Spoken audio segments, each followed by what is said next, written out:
Some viewers may find the following video disturbing. Viewer discretion is advised.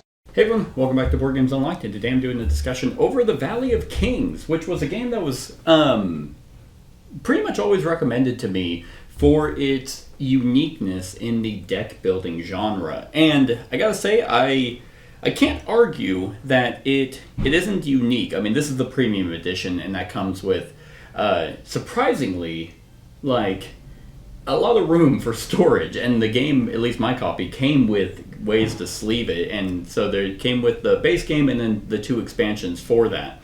Now, I've tried multiple different sets for this game, and after, like, just to see, it's like, okay, maybe this is the base set, and it's like, okay, it is what it is. Let me try different sets, and the verdict always came down to, I am bored. Like, this game, unfortunately, just doesn't really work for me, which is weird because it does what a lot of deck building games do. Like, there's sets that have take that, there's sets for combos. As the game progressively goes on, you get sweet dynamics of unique cards in your hand, but to me, all of it just felt just so simplified. I mean, the game is very easy to learn. Like, the rule book, I was surprised, was like 3 pages. And the flow of the game is relatively simple. You, like a standard deck builder, you play out your hand. Each card can be used to purchase or use its action. And your entire goal is to try and get sets of cards into your tomb. And I think that's what ultimately doesn't work for me, is because in my mind, a deck builder is you building up your deck. And you do that here, but it's all for the end goal of deconstructing your deck. So you're kind of buying cards kind of for their abilities, but also so that they can eventually be put in your tomb. Because at the end of the game, you are looking for unique sets. So, like, for example, if you have statues in your tomb, you want basically every card in that statue set, which there are 7 of. So you want 7 unique cards, which would net you a bunch of points if you can pull that off. But the cadence of every game ultimately felt the same. It was like, okay, here are my basic cards. I'm going to use the shop tea to swap, so then spend the rest to buy. And it's like, okay, now I'm going to use this to entomb a card. I'm going to use that to entomb a card. I'm going to make you discard cards. I don't know. Like, it's so weird. Like, I'm trying not to be reductive of the game, but that's just kind of how it felt every single time I've played this. Like, I don't think this game is bad by any means. Like, if someone were to be like, oh, I like this game, I'd be like, sure. It's a deck builder with the unique twist of buying cards and trying to decide when you pull them from your deck. But also, I found that it's like, okay, well, each set comes with duplicates. So it's like, if you have the statue of Sobek and you happen to get another one, well, then entomb one of them into your tomb and then use the other one to use for its abilities. Some cards are counters, similar to, like, the moat, for example, in Dominion, where it's like, if someone tries to affect you, you can reveal it to not have it affect you. But yeah, like, they also have this unique market system where it's like, okay, you have a pyramid shape, so 3 cards at the bottom, 2 in the middle, and 1 on top. And when you buy cards, you can only buy them from the bottom, so when you, at the end of your turn, if there are any gaps, they fall down, like they collapse. So, but even that didn't feel like super exciting because, like, you have multiple cards in your opening hand that allow you to just swap 2 cards. Or there's a lot of cards that just let you take them.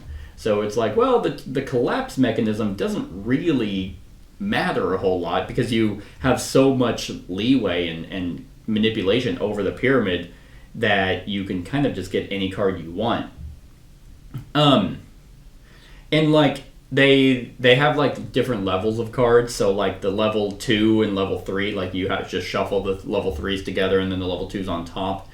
And then they get progressively better, but that's also where some of the unique set cards are. So you're kind of waiting for those to come out.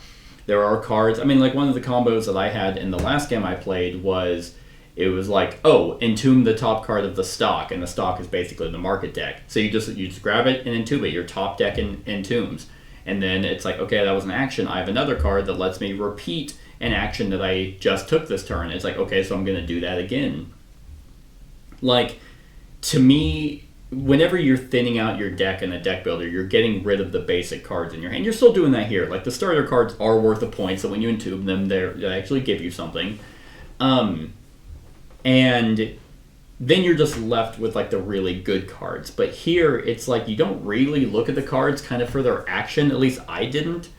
I just looked at it as it was a different card to get. So it's like, oh, I'm just going to buy that one because, one, I can afford it, and two, like, I just need it in my set.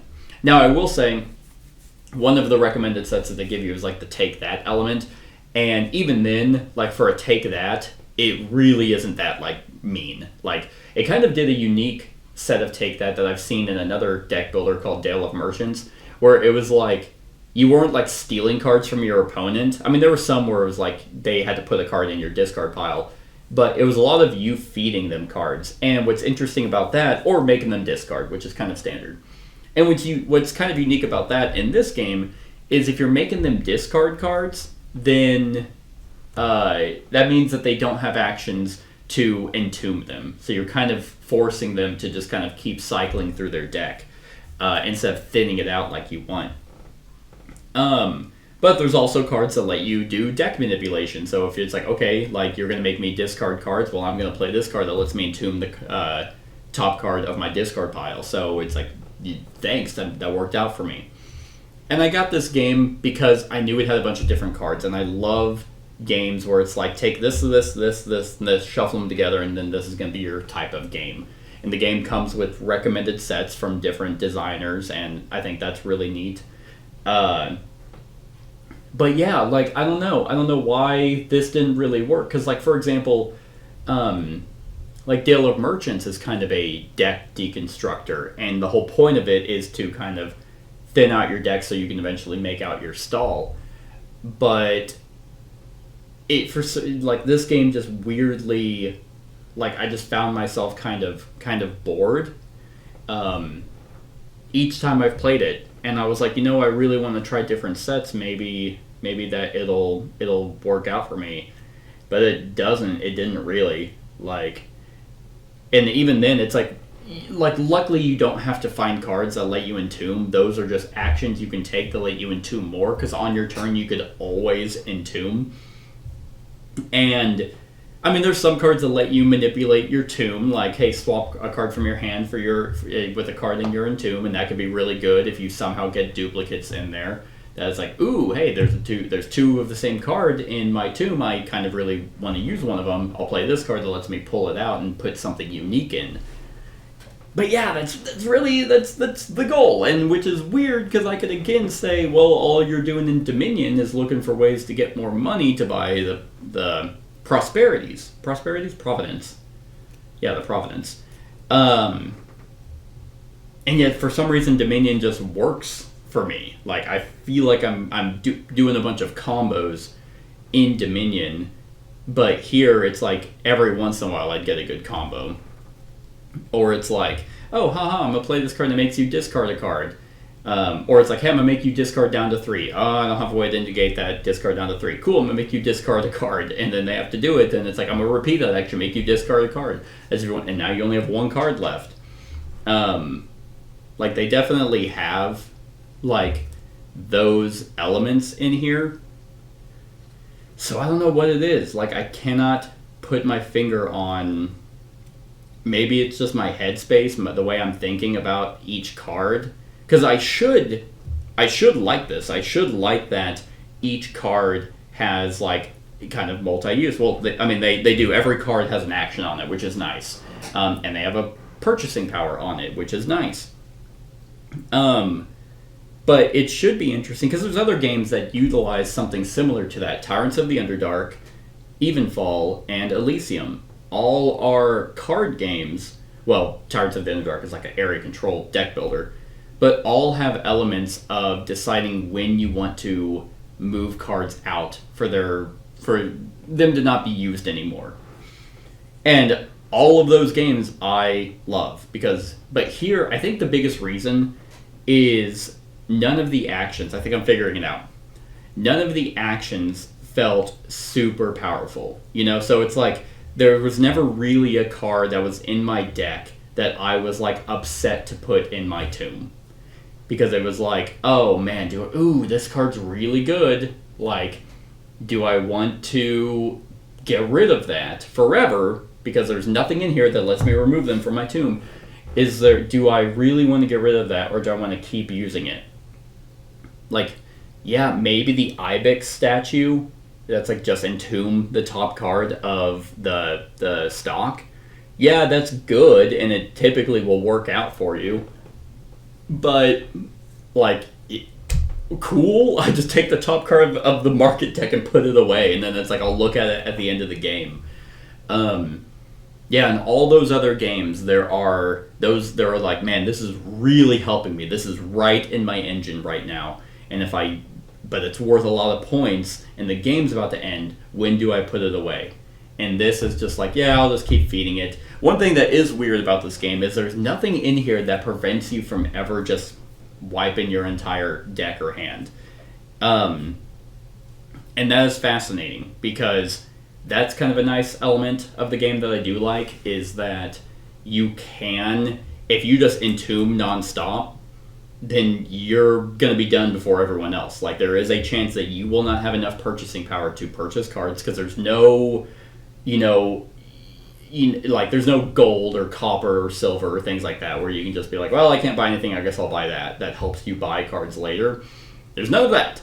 So it's like, if you just entomb too fast, then your final score is going to be set, and everyone else is going to keep playing until the game ends. And the game does have a hard ending of, like, once the pyramid and the stock are done and everyone's had equal number of turns, game's over, count it up. And I do find that fascinating, because that's an element of something that I do like, where it's like, if you're not efficient with your gameplay, then you're basically guaranteed to lose. There's nothing in the game that allows you to keep going. So that's something unique. I mean, overall, I think the game does have a sense of, like, uniqueness to it, with the fact that you are deck building for the purposes of deck deconstruction. And the pyramid market system, it is what it is. Like, there's something there that's different, and then it's basically a massive set collection game. So I don't know. Like, there hasn't really been any sets of cards that I've looked at that I'm like, ooh, okay, if we put these together, then that would be fun. Like I have with other games, where it's like again, Dominion, for example, where if I just get a random market setup, like, or if I look at their suggested and I put them out, then I'm immediately finding combos that are going to be fun. And here, there wasn't really that. The opening hand is also just incredibly, like, boring. I don't know, which is weird, because it's like, well, they do more than copper, like, they do more than that, but I just feel like the game, like the other deck building games I've played, just kick off a lot more and just work well for me with combos than this game does. So, like, again, I don't think this game is bad. I think that it does do a few things that are unique. But also, the one minor gripe, and I think it's just because this game is relatively older, whenever it has you entomb cards and it wants you to splay them out, that is awful. That's an awful idea, because it's like, if you're doing well and you're entombing a lot, your entomb stack looks like this. So it's like, if it was splayed out, and I understand why it's splayed out, it's so other players can see the sets that you're going for, so they can try and sacrifice cards and get rid of cards, so that you don't have, oh man, I have every unique statue. That's 49 points by the end of the game. It's to prevent that, but I don't know. Every time I've played, I've had it to where I've organized the sets in my tube, and then I stack it underneath and just put it off to the side. And then it's like, ooh, okay, what do I need? Like, I can entomb a statue. Which statues do I have in my tomb? I do not have that one. Okay, I'm gonna try and go for that. But that's literally a minor gripe. Yeah, that's my thoughts on the Valley of Kings. On a scale of 1 to 10, I think I'm gonna give it a 6. Like, I think it is slightly above average. Like, it works for a deck builder. It's just, and if someone were to be like, oh, you want to play Valley of Kings, I would jump in, and I'd have a decent time, but there's just so many other deck builders that I'd rather play that work better for me. And if I want something of that akin to, when do you remove things out of the game for benefits of winning at the end, I'd rather play Tyrants or Evenfall or Elysium, like that same type of system. But yeah, very, very weird, very weird. This is one of those few games that I play that it just does not hit. And it could also be the theme. Like, Egyptian theme just never really hits for me. I think it's just the lack of knowledge on that entire, mythology. But yeah, I mean, what is cool though is every card does have a fact on it, which is awesome. Like the statue of Sobek. Sobek was usually shown with the head of a Nile crocodile. He was the god who protected the pharaoh. Cool. That's neat. Like that's a cool element, but that could also be a reason. Who knows? But that's it, everyone. That's my thoughts on the Valley of Kings. Let me know what you think of the game in the comments below. Other than that, like, comment, share, and subscribe, and have a wonderful whatever time of day it is for you.